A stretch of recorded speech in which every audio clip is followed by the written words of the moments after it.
السلام علیکم دوستو، کیسے ہیں آپ؟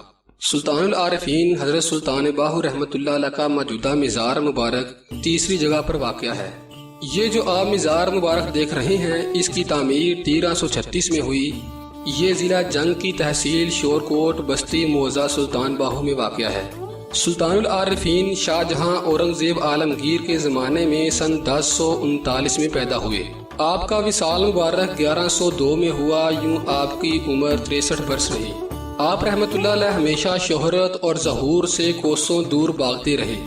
آپ کی زندگی کے اصلی حالات بالکل مخفی اور پوشیدہ ہیں، اور آپ کے حقیقی حالات معلوم کرنے کے لیے ہمارے پاس سوائے آپ کی تصنیفات اور کتابوں کے اور کوئی ذریعہ نہیں ہے۔ آپ نے اپنی گمنامی میں اس قدر مبالغہ اور غلو فرمایا کہ اپنے جسم کے علاوہ اپنی قبر کو بھی شہرت اور ظہور سے بچایا۔ یہی وجہ ہے کہ ابتدا میں آپ کا مزار مبارک مٹی کی ایک قبر پائی گئی، چنانچہ نہ اس پر کوئی عمارت تھی اور نہ کوئی روضہ وغیرہ بنایا ہوا تھا، لیکن اللہ تعالیٰ کو آپ رحمت اللہ علیہ کا ظہور منظور تھا، اور تمام جہانوں میں آپ کے عرفان کا فیضان رواں دواں ہونا مقدر ہو چکا تھا۔ اس لیے آپ کے اس ظہور کے آثار اور اسباب بھی قدرت نے عجیب و غریب طریقے پر ظاہر فرمائے۔ شروع میں دریائے چناب کنارے پرانے زمانے کا ایک قلعہ کہرگاں کے نام سے کچی اینٹوں کا ایک شکستہ حال قلعہ ہوا کرتا تھا۔ اس کے اندر چند دیگر قبروں کے ہمراہ آپ رحمت اللہ علیہ کی قبر بھی موجود تھی، جس کا کسی کو پتہ و نام و نشان تک نہ تھا۔ یہ قبریں کن لوگوں کی ہیں اور یہاں کس نے اور کب بنائی ہیں؟ ان دنوں دریائے چناب اس قلعے کے بہت قریب آ گیا تھا، اور اس قلعے کا بما ان قبروں کے دریا برد ہو جانے کا خطرہ تھا۔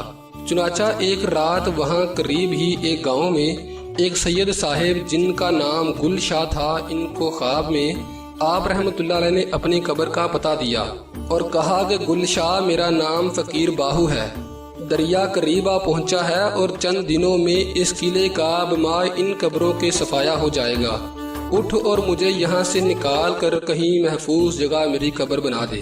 سید صاحب کو جیسا کہ باطنی طور پر خواب میں ارشاد ہوا، آپ نے چند جاننے والوں کو ساتھ لے کر اس قلعے کے اندر گئے، اور اس قبر کو جس کا حضرت سلطان العارفین نے خواب میں بتا دیا تھا کھودا گیا، لیکن اس میں سے آپ رحمت اللہ علیہ کے جسد مبارک کا کوئی سراغ نہ ملا۔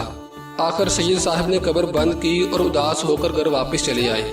جب سید صاحب رات کو سوئے تو پھر آپ رحمت اللہ علیہ نے اسے خواب میں فرمایا کہ اے گل شاہ، ہمارا جسم تم کو نہیں ملے گا، بلکہ تم ایک صندوق یا تابوت بنا کر رات کو اسی کھودی ہوئی قبر کے قریب چھوڑ جانا، اور صبح کو جب تم یہاں آؤ گے تو اس تابوت کو ہمارے جسم سے بھاری اور وزنی پاؤ گے، پھر اسے کھولے بغیر ہی کسی محفوظ جگہ لے جا کر دفن کر دینا۔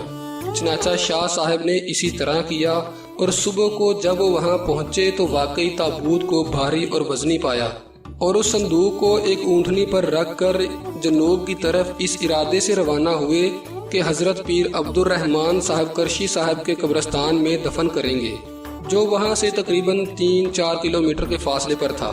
اتفاقاً راستے میں ایک ایسی جگہ تھی جو مدت سے آسیب زدہ جنوں اور بھوتوں کی اماد گاہ کے نام سے مشہور تھی، اور جب بھی کوئی انسان یا حیوان بھی اس جگہ پر ذرا ٹھہر جاتا تو وہ ڈر اور گھبرا جاتا، اور جو زیادہ دیر ٹھہرتا وہ بے ہوش ہو کر گر پڑتا۔ اسی لیے وہاں کے آس پاس کے جانور چرانے والے چرواہوں نے اور لوگوں نے اس سرزمین کے ارد گرد کانٹوں کی ایک مضبوط بار بنا رکھی تھی، تاکہ کوئی بھی اجنبی انسان کیا حیوان بھی بے خبری میں اس آسیب زدہ جگہ سے محفوظ رہ سکے۔ غرض جب اونٹنی اس بار کے قریب پہنچی تو وہ خود بخود بیٹھ گئی۔ سید صاحب اور ان کے ساتھیوں نے بہت کوشش کی، لیکن اونٹنی وہاں سے نہ اٹھی۔ آخر انہوں نے مشورہ کیا کہ ہو نہ ہو یہ جگہ پہلے سے محفوظ ہے، اور یہ اونٹنی بھی یہاں سے دوسری جگہ جانے کا نام نہیں لیتی، بہتر یوں ہی ہوگا کہ صندوق کو اسی جگہ سپرد خاک کر دیا جائے۔ ان کے مشورہ طے کرنے کے ساتھ ہی اونٹنی بھی خود بخود اٹھ کر اس بار کے اندر جا کر بیٹھ گئی۔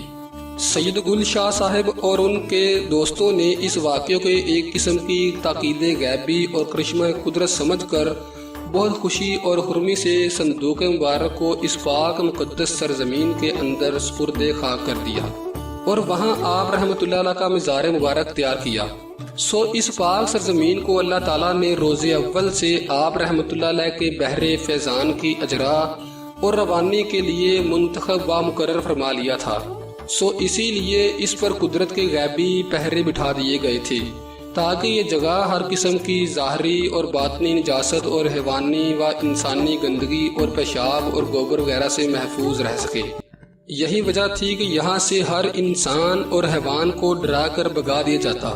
غرض یہاں اس نوری چشمہ فیض کا اجرا اور ابتداء اسی طرح ہوا، جو بعد میں بڑھتے بڑھتے ایک دریائے ناپید کنارہ بن گیا۔ چنانچہ جب اس جگہ پر مزار مبارک تیار ہوا تو آپ کے روح و پرفتوح کا آفتاب افق غیب سے نکل کر یہاں طلوع پذیر ہوا اور اپنی نوری کرنیں اطراف و اناق میں پھیلاتا ہوا لوگوں کے دلوں کو روشن اور منور کرنے لگا۔ حضرت سلطان العارفین رحمۃ اللہ علیہ کا مزار پر انوار تقریباً 1.5 صدی تک یہاں مرجع انوار رہا اور خلق خدا وہاں سے فیض ربانی حاصل کرتی رہی۔ پھر دریائے چناب بالکل قریب آ گیا اور ایک دفعہ پھر یہ خطرہ لاحق ہوا کہ کہیں اس کی روانی اور سیلاب مزار مقدس کو نقصان نہ پہنچائے۔ پھر تاکید ربانی خلق خدا کی شامل ہوئی اور بارگاہ خداوندی سے سلطان نور محمد رحمۃ اللہ علیہ کو القاء ہوا کہ مزار مبارک کو وہاں سے موجودہ مقام پر منتقل کریں، اور اب یہ موجودہ مقام جہاں حضور کا مزار مبارک ہے گویا تیسرے مقام پر ہجری 1336 میں تعمیر ہوا۔ دوستو یہ ویڈیو آپ کو کیسی لگی کمنٹ سیکشن میں اپنی رائے کا اظہار کیجیے۔ نیز ہمارے یوٹیوب کے اس منفرد چینل حق بہو میڈیا کو لائک کیجیے، سبسکرائب کیجیے اور بیل آئیکن پر ضرور کلک کیجیے۔